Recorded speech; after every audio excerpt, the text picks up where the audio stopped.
इस लड़की को उसके जन्मदिन पर एक मनी मॉन्स्टर मिलता है। जब उसकी दादी उसे पैसे देती है तो तुरंत मॉन्स्टर का साइज बढ़ जाता है। एक दिन जब वह अपनी साइकिल चला रही होती है तो देखती है कि एक बूढ़ी औरत का मनी मॉन्स्टर बहुत बड़ा है, जबकि एक अमीर आदमी का मॉन्स्टर बहुत छोटा है, क्योंकि उसने अपनी सारी कमाई महंगी कार पर खर्च कर दी। बाद में लड़की एक आर्केड जाती है और हर बार जब वह कोई गेम हारती है तो उसका मनी मॉन्स्टर छोटा हो जाता है। जब वह एक और टिकट मांगती है तो वह और भी सिकुड़ जाता है। फिर वह अपनी माँ से एक कॉन्सर्ट के टिकट मांगती है, लेकिन जब उसकी माँ मना कर देती है तो उसे बहुत बुरा लगता है और वह खुद ही बहुत सारा पैसा खर्च करने लगती है। वह कपड़े और कई अनावश्यक चीजें खरीदने लगती है, जिससे उसका मनी मॉन्स्टर और भी छोटा हो जाता है। आखिरकार वह इतना ज्यादा शॉपिंग कर लेती है कि बेचारा मॉन्स्टर कहीं खो जाता है। वह उसे हर जगह ढूंढती है और जब उसे मिलता है तो वह इतना सिकुड़ चुका होता है कि लगभग गायब ही होने वाला होता है। लड़की रोने लगती है और उसे लेकर अपने रूम में चली जाती है। उसके माता पिता उसकी मदद करने के लिए उसकी शॉपिंग बंद करने को कहते हैं और जैसे ही वह ऐसा करती है मनी मॉन्स्टर फिर से बड़ा होने लगता है। यह सेब हर दिन व्यायाम करता है क्योंकि उसके दोस्त को एक्सपोर्ट के लिए पहले ही चुन लिया गया था। अगले दिन वह खुद को बेहतर दिखाने के लिए अपनी त्वचा पर लाल पेस्ट लगाता है। जब वह सपने देख रहा होता है कि उसे आखिरकार एक स्टिकर मिल गया है, लेकिन फिर से उसका दूसरा दोस्त चुन लिया जाता है। निराश होकर वह सिलेक्ट होने का विचार छोड़ देता है। तभी अचानक उसकी नजर अपने स्थानीय जिम पर पड़ती है। उत्साहित होकर वह तुरंत डंबल उठाने लगता है। वह 2 साल तक मेहनत करता है, लेकिन महसूस करता है कि उसकी कोई प्रगति नहीं हुई है। इसकी भरपाई करने के लिए वह एक एयर पंप उठाता है और खुद को बड़ा बना लेता है। आत्मविश्वास से भरा हुआ वह वापस जाता है और आखिरकार उसे स्टिकर मिल जाता है। लेकिन अगले ही दिन एक आदमी स्टिकर निकालकर बगल वाले सेब पर लगा देता है और वह फिर से पहले जैसा हो जाता है। जब वह देखता है कि सेबों का ट्रक जाने ही वाला है तो वह गुस्से में पेड़ से कूद पड़ता है। जिम में जाने के कारण वह पेड़ों के बीच आसानी से झूलने लगता है, लेकिन जब वह आखिरी छलांग लगाने की कोशिश करता है तो उसके हाथ फिसल जाते हैं और वह नीचे बैठे न्यूटन चच्चा पर गिर जाता है। इस दुर्घटना से न्यूटन चच्चा को एक विचार आता है और इस तरह चच्चा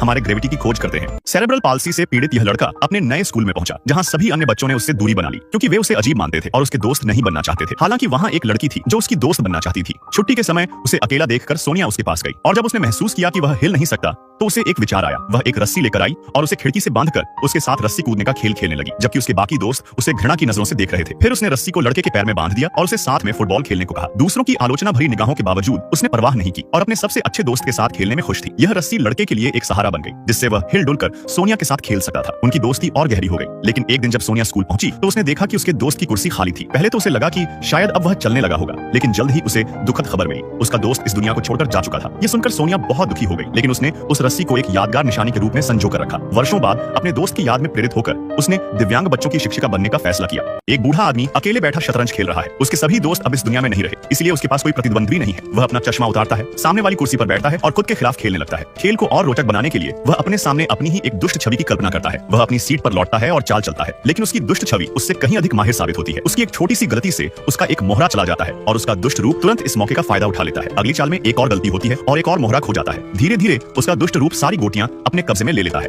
अंत में बूढ़े आदमी के पास केवल उसकी रानी बचती है। दुष्ट प्रतिद्वंदी उसे चिढ़ाता है और उसकी आखिरी गोटी भी मार लेता है, जिससे अगली चाल में मात निश्चित हो जाती है। लेकिन हार मानने की बजाय बूढ़ा अचानक अपनी छाती पकड़कर मेज के नीचे गिर जाता है, जैसे वह मर गया हो। उसकी दुष्ट छवि पूरी तरह से हैरान रह जाती है। जैसे ही वह स्थिति को समझने की कोशिश करता है, बूढ़ा आदमी अचानक उठकर खेल की बिसात उलट देता है। फिर खड़ा होकर वह एक गलत चाल चलता है, जिससे खेल बराबरी पर खत्म हो सके। लेकिन सच तो यह है कि यह बस एक चालाकी थी ताकि वह जीत सके, भले ही वह जीत केवल उसकी कल्पना में ही क्यों न हो।